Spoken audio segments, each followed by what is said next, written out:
Assalamu alaikum, welcome to Dialogue. I'm Taimur. Shamil.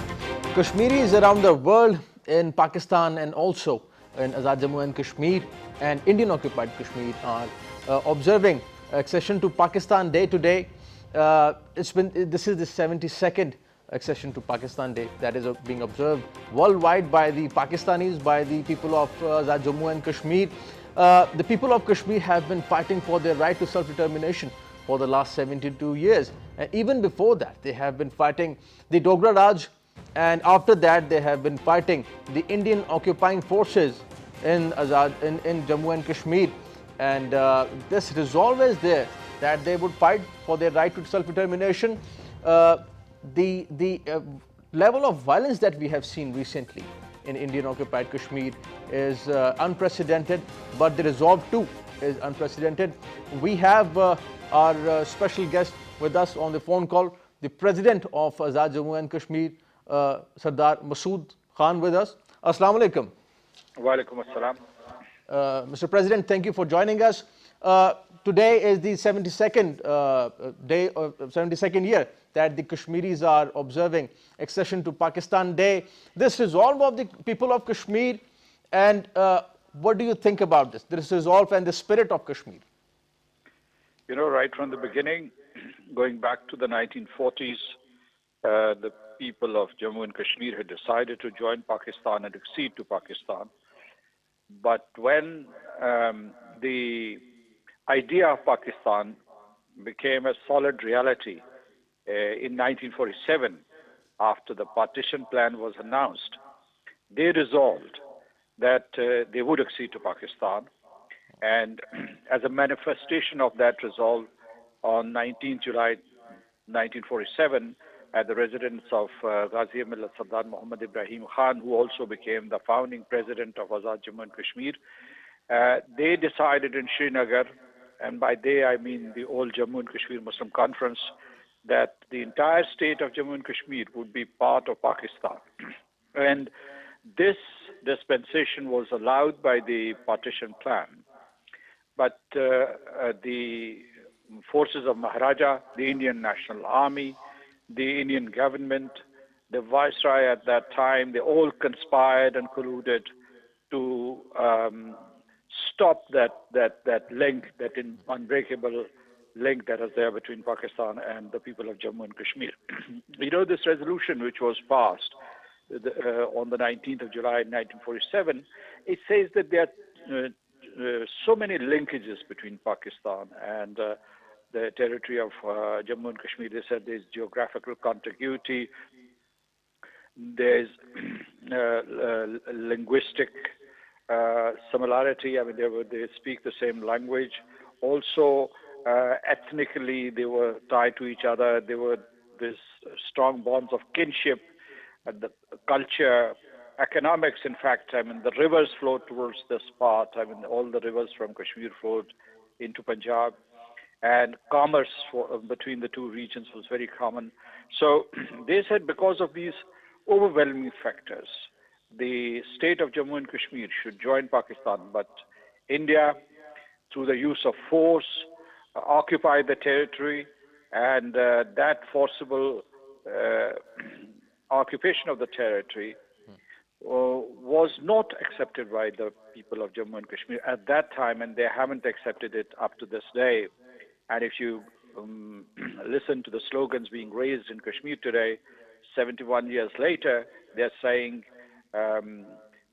we are Pakistanis. They say, Hum Pakistani hai, Pakistan hamara hai. So this is what I want to say is that there is this strong bond between Pakistan and Jammu and Kashmir. And no power on earth can sever that relationship between our two peoples. Right. And Mr. President, do you think that this spirit of Kashmir can be suppressed by using violence, by inflicting pain on the people of Kashmir? Because it's been 72 years and they couldn't do it. The Indian occupying forces couldn't do it. Rather, the resistance is even stronger. How do you see this resistance, and do you think that India would consider talking with the people of Kashmir? They would consider dialogue rather than using force against the people of Kashmir? Uh, you've raised many points. Let me respond to the first point, which is that India thought in 1947 and India thinks today that it can subjugate the people of Jammu and Kashmir by using brute force against them. And that's why it has deployed 780,000 troops in the Indian occupied territory. And they want to suppress the will of the people of Jammu and Kashmir. And India's experiment, this militaristic experiment, has failed in the past 7 decades. I mean, despite heavy deployment of forces, use of advanced arms and ammunition, people of Jammu and Kashmir still say, "Go India, go back, leave our Kashmir." Second is, it's not the only tactic that they have used. They try to raise two political parties there, first the National Conference and then the People's Democratic Party, which became allies of the Indian political parties. And they try to win the hearts and minds of the people through this political activity or through economic inducements to the people of Jammu and Kashmir. But the Jammu and Kashmir people, they have rejected all these blandishments, and they have also rejected this logic of brute force against the Kashmiris, and they have demonstrated their resilience. So you asked, the last question that you asked was whether there is any possibility of talks between India and Pakistan or any multilateral diplomacy on the issue of Jammu and Kashmir. My response is as follows. I think that there are two approaches to the issue to resolve the issue. One is Indian approach, which is using force or using terrorism, state terrorism, to suppress the will of the people of Jammu and Kashmir. The other approach has been taken by the people of Pakistan and the people of Jammu and Kashmir, and they say that we must find a political and diplomatic solution of the problem through democratic means, through a plebiscite which was mandated by the United Nations Security Council. So you can compare and contrast these two approaches. We, the people of Jammu and Kashmir and the people of Pakistan, strongly believe that one day this problem would be resolved not by the use of guns, but around and over the negotiating tables.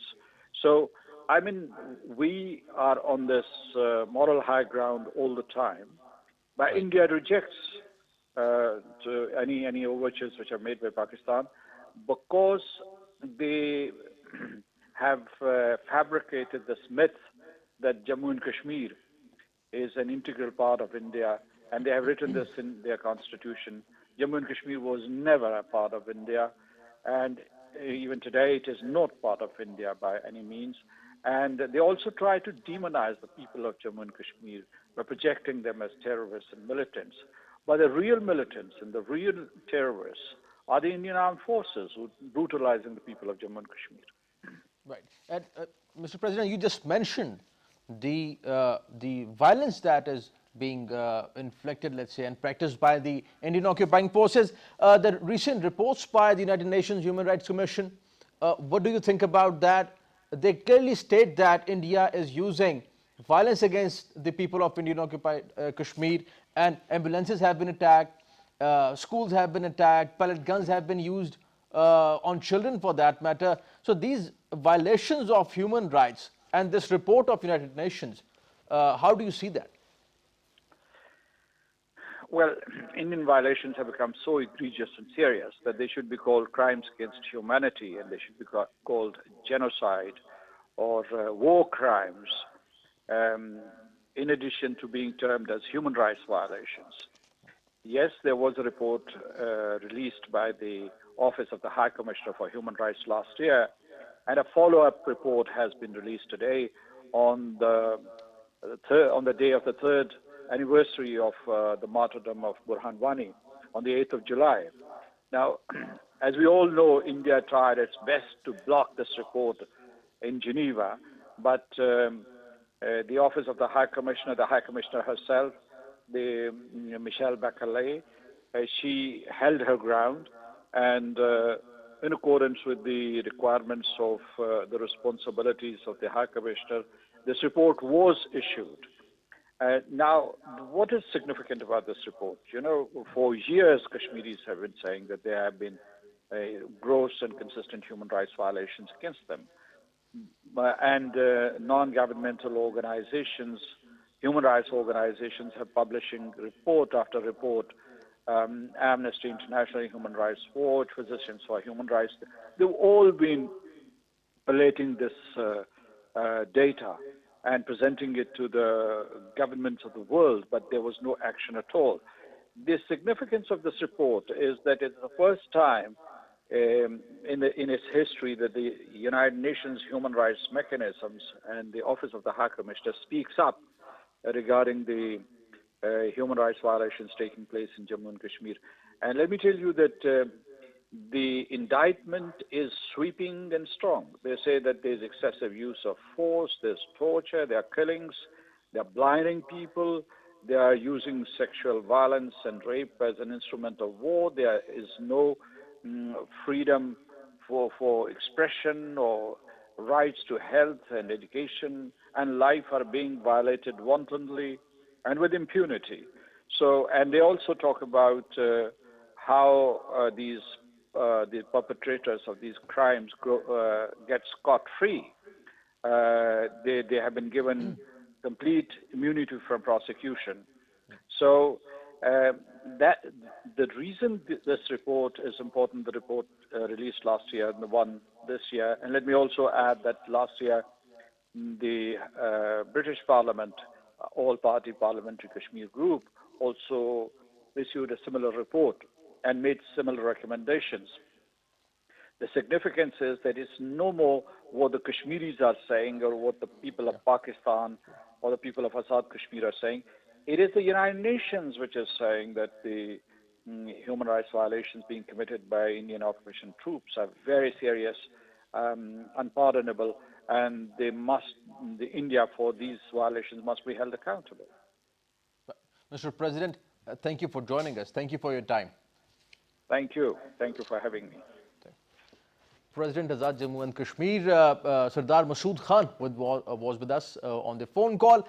He raised many important points about today's 72nd year of Kashmir's accession to Pakistan Day. Kashmiris have been striving for their right to self-determination, and it's been 72 years now. Pellet guns have been used, young people have been martyred by the Indian occupying forces, but the resolve is there, the resistance is there, and the spirit of Kashmir is beaming more than ever.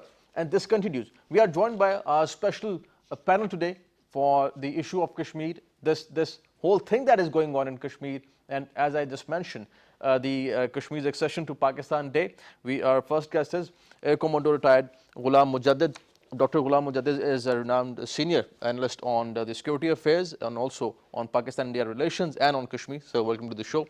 Our second guest is Advocate Parvaiz. He is an activist, Kashmiri activist, and also a legal expert on the issue of Kashmir. Welcome to the show, sir. And our third guest is Dr. Muhammad Khan, renowned senior academic and an expert on international relations and also on Pakistan's foreign policy. Welcome to the show, Dr. Khan. Dr. Mujadid, starting with this whole thing that is going on, 72nd year of the day that we are observing today, Pakistanis and people, Kashmiris around the globe. We were talking to the president as well. What do you think about this whole situation? India has been using this thing in Kashmir for its own propaganda, but the reality is very evident. How do you see it? Yes, reality is very evident, as has been very wholesomely narrated by the President Azad Jammu and Kashmir.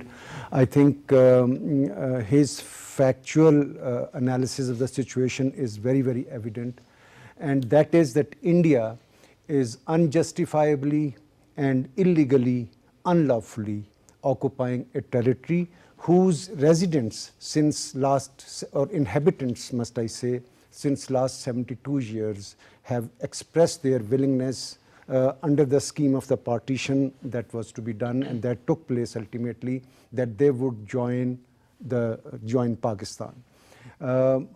Unfortunately, after about few months, that is on October 26, Maharaja of Kashmir disregarding the common will of the people of Jammu and Kashmir, signed a doubtful instrument of accession with India.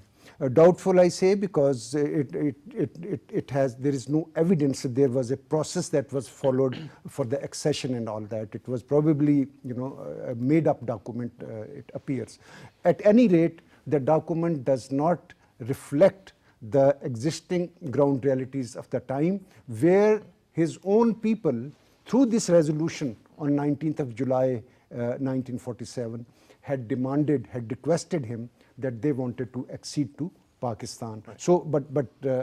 So since that, there has a lot that has happened, and it's a brute force that is being applied by India. And as the President said, it is close to war crimes. It is genocide, actually. And unfortunately, it is the suppression of the universal right of any people for the self-determination that India is blocking all the while. And this recent report, Mr. Parvaiz, the United Nations report on the violations of human rights over there in Indian-occupied Kashmir, how do you see that, this report and the Indian response on this report? Thank you very much. When this report was released, I was in Geneva at Human Rights Council. Before this report, India has been talking on the different TV channels that Kashmir has been put on the sidelines, and for 3 years there will be no report from the Human Rights Council, because there had been a promise from the High Commissioner in the last session that follow-up report will be released on this session. But unfortunately, Indians did not know much about this, that the High Commissioner was in Venezuela and she had some engagements there, and due to her engagement she could not sign that report. And when she was back and this report was released, and at that time India, first when this report was released, it was sent to 2 countries, to India and Pakistan, for their comments. You see, at the end of the report, it has been written that India rejected this report at the same time and had said this is a closed chapter. We don't want to talk on this. And Pakistan welcomed this report. So what is more important, by this report, it is the recognition of the fact that what people of Jammu and Kashmir has been talking, that the human rights violations which are being perpetrated on the people of Jammu and Kashmir had been recognized by one of the highest forum, that is the Human Rights Council. Despite the fact that for international organizations and human rights organizations, humanitarian organizations, Indian-occupied Kashmir is a no-go area. And what has been reported by the High Commissioner, this has been reported, what they have taken the cognizance of, it has all been by a remote mechanism.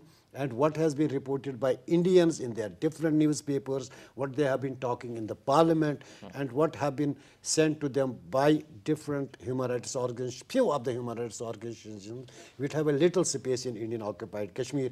And in this report, it has been written that India has been asked to respect the people's right to self-determination, which has been internationally recognized. So, this is a very important in this report, that India has been asked to respect right to self-determination. So United Nations has once again reiterated that people of Jammu and Kashmir have the right to self-determination, which has been recognized by the United Nations. This is certainly a very important point. And also, Dr. Khan, it also mentioned, the report also mentions investigation into the violation of the human rights over there in Indian-occupied Kashmir.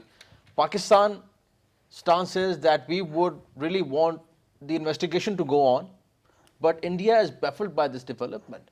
What do you think about this point of investigation into the violation? Bismillah ar-Rahman ar-Rahim. Thank you, Shamil. Yes, once United Nations Office for the Human Rights issued a report on human rights violation in the Indian occupied Kashmir on June 14th, 2018. That report is a very, it's a detailed report, and that describes all aspects of human rights violation in the Indian occupied Kashmir. And at the end of the report, it was very clearly mentioned that an international inquiry is required in order to ascertain the facts, that is the massive human rights violations which have been undertaken by the India. and the patterns of human rights violation which took place since 1990, that was also mentioned, that is use of the pellet gun, use of the violence, terror, detention center, fake counterattacks, fake attacks, and so many things. But India said that India would not allow such an inquiry to undertake. Therefore, India indeed denied, the way it has denied the United Nations Security Council resolutions for the solution of the state of Jammu and Kashmir, because all what the Kashmiris are asking and all what these two reports of United Nations High Commission on Human Rights, they are meant that Kashmiris be given their right of self-determination, and that's what the India is denying. But let me take you to the historical perspective, because today is a very, very important day. Today on 19th of July 1947, just imagine that it is at least more than a month to what the Pakistan came into being, right? Pakistan came into being on 14th of August 1947, and on 19th July, Kashmiri, they have decided that they are going to become part of the Pakistan. But Kashmiris started their struggle for the joining the Pakistan much earlier. It was 1931. That was a very fateful day. 122 Kashmiris, they were martyrdom outside the Srinagar jail, and that was indeed the foundation stone for establishment of the first Kashmiri political party, All Jammu and Kashmir Muslim Conference. And this indeed, this entire journey was for the Pakistan. And during this entire process, Quaid-e-Azam Muhammad Ali Jinnah made 3 visits to Kashmir. People must be knowing this, that 3 visits to Kashmir, and the last visit of Quaid-e-Azam Muhammad Ali Jinnah to Srinagar was on in 1944, when he picked up one of the Kashmiri, Khurshid Hasan Khurshid, as his private secretary also. The accession document, which was signed by the Kashmiris at the residence of Sardar Ibrahim Khan, the first founding president of Azad Jammu and Kashmir, or the Kashmir for that matter, that was a collective act of the all Kashmiris. That was the collective will of the all Kashmiris. Because once that document was signed in the residence of Sardar Ibrahim Khan, people from all areas of Kashmir, I mean the Jammu Valley, this part of Kashmir, then all they were part of that. And once Maharaja Hari Singh signed the document, so-called document, why a so-called, Mujadid Sahab has elaborately covered that, because that was an individual act. And as per people like Alistair Lamb, who is a British historian, he said that there was no document of accession signed by Maharaja Hari Singh prior to 27th of October 1947, and 27th in the morning of 27 October 1947, Indian state forces landed at Srinagar airport. Before Indian state forces could land at Srinagar airport, already there was a security group of Patiala state, and they were taking care of the security arrangements for the India, which means that Indian forces were already in. Therefore, that was an individual act, if at all it was. But this act, that is the accessions of the Kashmiri with the Pakistan, is the was a act which was the people dominated, the Kashmiri leadership was part of it. But more than that, there is a very important aspect of this entire movement, because Kashmiris at that time they wanted to join Pakistan, and Kashmiris of today, they want to join Pakistan. 72 here was a sufficient time for the India. They could have persuaded Kashmiris to become their public, to become their people, to become the followers of the Indian constitution. That has not been done, which means that Kashmiris have done the right thing on 19th July 1947, and Kashmiris are fighting today against the Indian atrocities in order to join Pakistan. Sorry. And Dr. Mujadid, somehow interestingly, looking at the propaganda from the Indian side, is that they equate this whole freedom struggle with terrorism. So when a young man like Burhan Wani, whose brother is martyred by the Indian occupying forces, he is left with no other option except to pick up arms against that brutal army which has killed and martyred his brother. And for that matter, Dar, the young man who blew himself up because he was made by the Indian forces to rub his nose on the ground. So this is happening with the young people in Kashmir. This resistance and equating this resistance with terrorism, this propaganda, how do you see it? Yes, I think India as a state wants to divert the attention and wants to have a case to plead, and equating a legitimate struggle before this tide of terrorism even emerged on the world state to be reckoned with, that is after 9/11, and we are talking of 19th of July 1947, and we are talking of 1931. Once there is will of the people who want an identity with a country that they prefer to be identified with or to become a part with. So it is nothing to do with the so-called, the international dynamics, it's in a state of flux, There are events that take place, and there is new epistemology, that means the language in which, we narrate our things, that keeps emerging. So equating legitimate things with terrorism is a new ploy that is there. But the struggle predates this very drama. So it is not at all terrorism. The legitimate right of every individual on the earth, which the humanity itself has, legalized or it documented, that cannot be equated with a thing like terrorism or unjustified struggle. It is not terrorism. It is a justified struggle, and also there is a trend that the world watches, that it is the indigenous, should I say, the reaction of these atrocities, because human beings, they do not lie in dignity. They do not like to be insulted as a community or something. So whatever since 90s or even before that, whatever is being perpetrated against the Indian people, I think there has got to be a reaction, and that right of self-determination will take new turns. And also may I hastily add that the demography of India, there are changes that have occurred, but there are changes within Indian demography, that the youth in India are about 70% of the population, and youth have a dynamics of their own. If they start to believe in a certain ideology, no power can stop them from acting in accordance with that. And Mr. Parvaiz, this whole thing that is going on, the present government in India, they have a new, different plan. Not a different plan, I would say, but perhaps a different way of doing it. They just want to change the demographics of Jammu and Kashmir, bring people from outside and make them settle in Jammu and Kashmir. What is the legal formation of this whole thing that is going on over there, and how can we bring up this issue at the international platform? Before coming to that, I would like to add something into the question which you have raised. Just because I am the son of the soil, I am from Indian occupied Jammu and Kashmir, and I was born there and I was grown up there, and I understand the Indian psychology very much.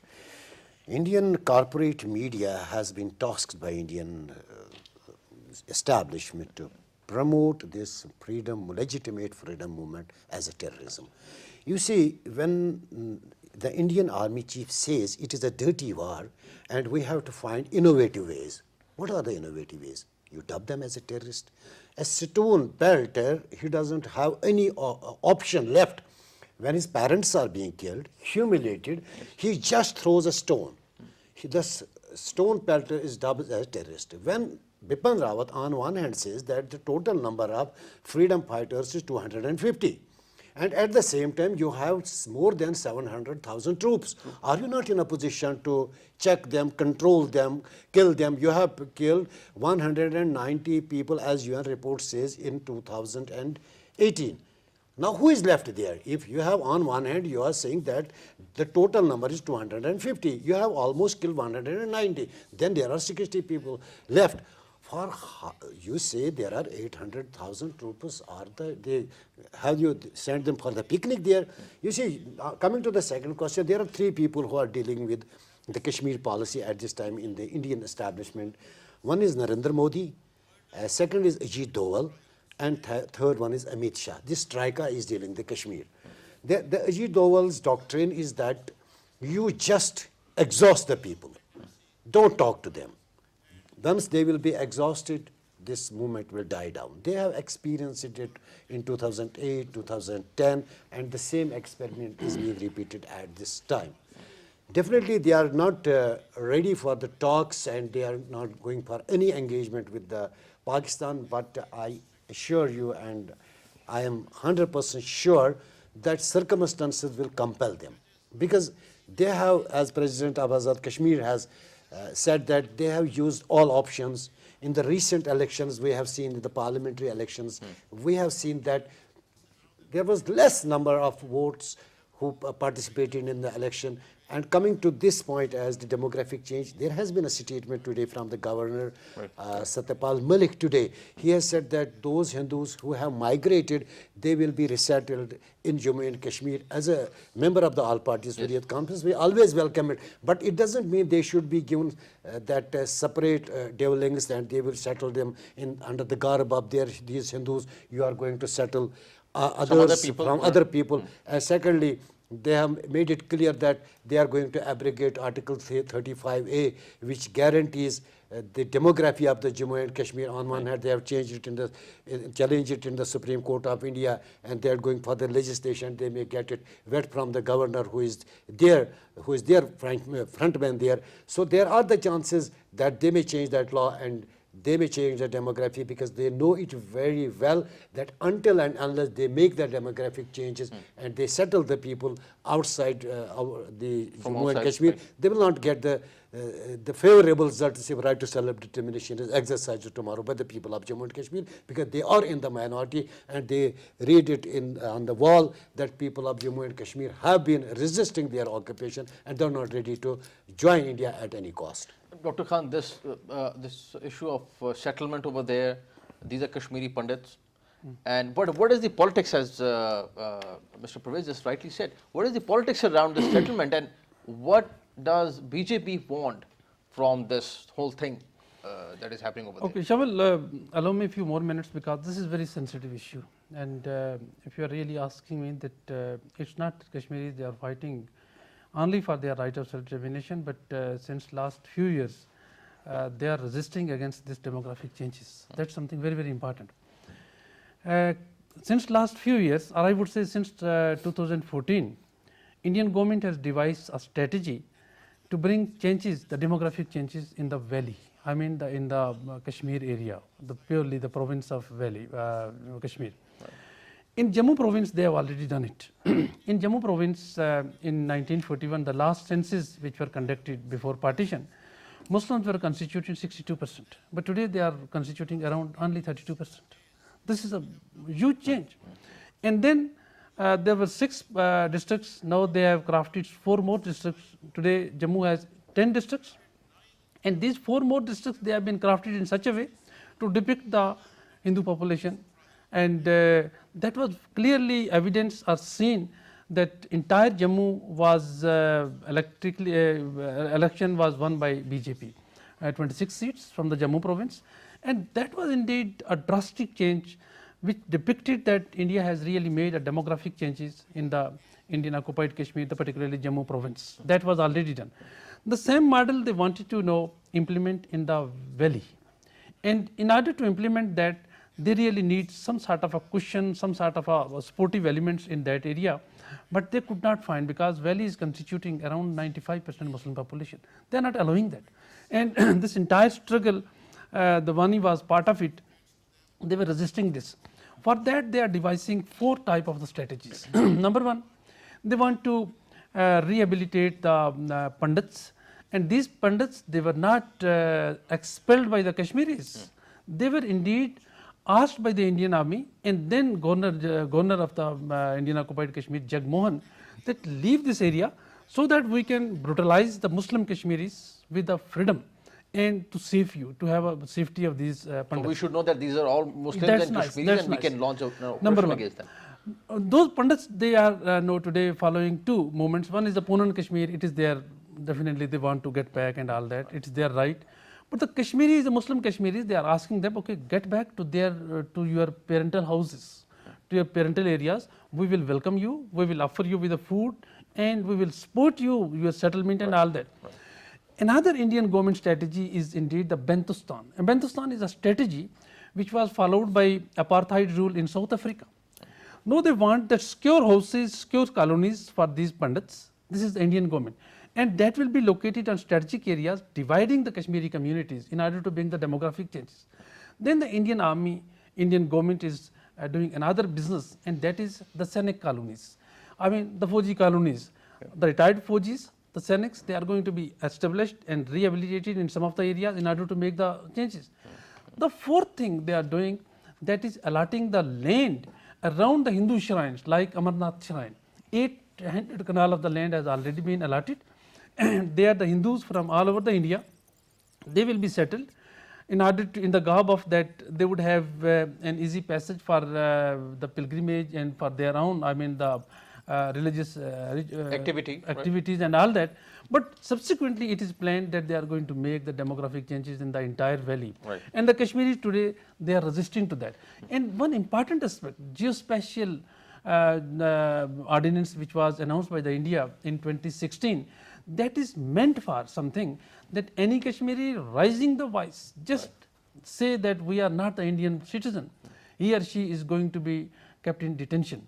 And above, over and above, since Advocate Parvaiz is a part of the APHC and a very important leader, I would say that India has extended NIA, that is National Investigation this agency ordinance in Kashmir, to harass the Kashmiri leadership. That, and that is on very petty issues, that you have this television in your house, from where did you purchase this? And in such petty things, these people, they are taken to, and many of the Kashmiri leaders today, they are in the jail under the NIA.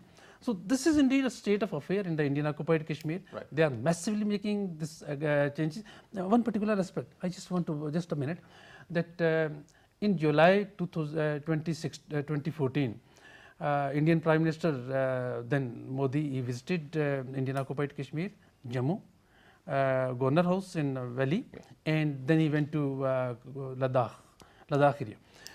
He said that my worry is not the good governance in the Indian in the Kashmir. My worry is that how to rehabilitate the Hindus and Sikhs, Right. those who moved from West Pakistan in 1947. So in a way, Indian government or the BJP government is trying to rehabilitate these people at the cost of the Muslim population to bring demographic changes, and that's what they are doing it. Article 35A or Article 370 of Indian Constitution. Indeed, they are in all, you can say that determination to undo these, to dilute Article 35A and to do away with Article 370 of Indian Constitution. But this whole situation is very sensitive, Dr. Mujadid. Sensitive for the Kashmiris and sensitive for Pakistan as well, because this is an issue between Pakistan and India, and Kashmiris are the people of Kashmir. How should Pakistan approach to this issue and this resettlement and the politics going on that is in Indian occupied Kashmir, the violence as well? We have brought up this issue, but further from now on, how can we do it? Yes, I think this is a very important thing, because it pertains to the solution or the possible options that we have. And I was just thinking, and I would like to add to your this thing, that today this was just by chance that all three of us are Kashmiris in some way or the other. And once I was invited by you, I didn't know that what is the configuration of the panel, but just by chance. My parents, they migrated from Jammu city and they went to Sialkot, and hundreds and thousands of them, they settled in this area, Sialkot and Gujarat and this and that. I was just thinking that we are the real people, inhabitants that migrated, that were expelled due to circumstances from Jammu and Nawashahar and area close to that. Why should our consent not be? We are the legit. Nobody, no Indian can replace us and claim that, well, it is Right. at our cost, the cost of the whole generation of ours that migrated from there. We are the legitimate people. We still constitute the population of Jammu and Kashmir, not the ones who will be settled by this. I think we should take up this case, because we are the separated families. We are the refugees. There is a record available in Jammu, and there is a record available in in Pakistan also of all the refugees from where they came. So I think this is our right, and we demand that we must raise this issue to the appropriate level, and any disfiguring of the population must be checked or must be advocated because we are the real people and nobody can replace us in the state of Jammu. Then I think in order to take high ground and just to be fair with this thing, that United Nations report, they also indicate that it's a very balanced report, that whatever are the compulsions on us so that the Kashmiris can exercise their free right of self-determination, they should be taken. That means whatever is required by the government of Pakistan, that our voice, our diplomatic channels and other things, so that we can display our will to the world forums, legal forums, the international forums, so that we are heard as people. This is a very important point, Advocate Parvaiz, that at the legal platforms, bringing up this issue of how the Indian government is trying to change the demographics, this is a very strong case for the people of Kashmir. On what platform can we? You see, India has already filed a writ petition in the Supreme Court of India by its NGO, We the People of India, that is a RSS-based NGO, and our team of lawyers from Srinagar High Court is already contesting it, and on the legal ground, it is being delayed every day. A new date is fixed because India knows once there will be a decision, even if it will be against the Geneva Convention. Because under the Geneva Convention, occupying power cannot change the demography. Right. If we go for if India goes to International Court of Justice for the Kulbhushan, why not we? Because if a particular legislation or particular act of the state is violating a convention to which India is a signatory. So what is the hurdle then for the? Basically, we don't, so far my understanding is that India is just changing the narrative. Basically, they know the fact that once the freedom movement of Indian occupied Jammu and Kashmir gets prominence and draws the international attention, they just pick Article 35A. They just make it a debate and just divert the attention of the international community. And just for our viewers, Article 35A is some Article 35 of the Constitution of India gives the carte blanche to the state legislature of Indian occupied Jammu and Kashmir, that it is their prerogative that who will settle in Indian occupied Jammu and Kashmir, and that is giving the guarantee to that agreement. Even the Maharaja who has signed the agreement with India, which was an engineered agreement, he has also taken the assurances from the Indian government that they will not change the demography. It will be the state subject of the state subject law will be the prerogative of the state legislature, not the government of India. So they now have decided to challenge this article. By virtue of this article, they want to withdraw the power which is with the state legislature of Jammu and Kashmir and keep this power with them. Once they will remove this Article 35A, it will give them the option to settle the non-Hindus or you can say non-Kashmiris in the occupied Jammu and Kashmir. But people, they have been trying it for the last couple of years, but people of Jammu and Kashmir have been resisting it, and they are resisting. I think the people's resistance will not allow them. On this front, the All Parties Hurriyat Conference had already taken a stand that they will not allow it. But on the second hand, the government of Pakistan should take this matter to ICJ, and the report which has been released by this High Commissioner for Human Rights, when it says that India must respect people's right to self-determination, it means it should respect the demography, because the people have to exercise the right to self-determination. If you will kill them, if you will eliminate them, if you change their demography, then who will exercise the right tomorrow, if India even agrees for that right? And all these points, Dr. Khan, they make a very strong case for the people of Kashmir and for Pakistan for that matter. Yes, Shamil, very important, because we are toward the end of our this discussion. The way forward is indeed the international community, particularly the United Nations High Commission, has made the possibility that there is all the legalities of the Kashmir issue, that it has to be raised once again based on the humanitarian crisis which are going on in the Indian occupied Kashmir, that we have to explore and exploit the humanitarian dimension of the Kashmir dispute, and that what we have today, the very, very solid grounds available at the international level. But more than that, international community is on our side it is on the side of Kashmiris, it is on the side of the Pakistan. Right. And they have assessed that India is the oppressor. India is indeed causing the atrocities in the Indian occupied Kashmir, and Indian occupation is indeed the gross violation of the international treaties, United Nations Organization resolutions and all that. Therefore, I think Pakistan must take this issue to ICJ, because India has opened the door, number one. Number two, humanitarian dimension of the Kashmir dispute must be explored and exploited at the global level. We have to indeed move over to international society, to international academic, to international media indeed, to tell the world that this is the truth, and India has already been exposed. Right. Gentlemen, thank you for joining us. Dr. Mujadid, pleasure having you on the show. Thank you for your time. Advocate Parvaiz, thank you for joining us. Thank you for your time. Dr. Khan, pleasure having you on the show. Thank you for joining us. That's all from today's show. The resistance in Kashmir continues. Indian occupying forces have used violence and unprecedented violence against the people of Kashmir. But today is the day, the 72nd year that the people of Kashmir are observing the accession to Pakistan Day. Pakistan stands with the people of Kashmir, and this resistance will certainly go on. Thank you for watching today's show. See you next time.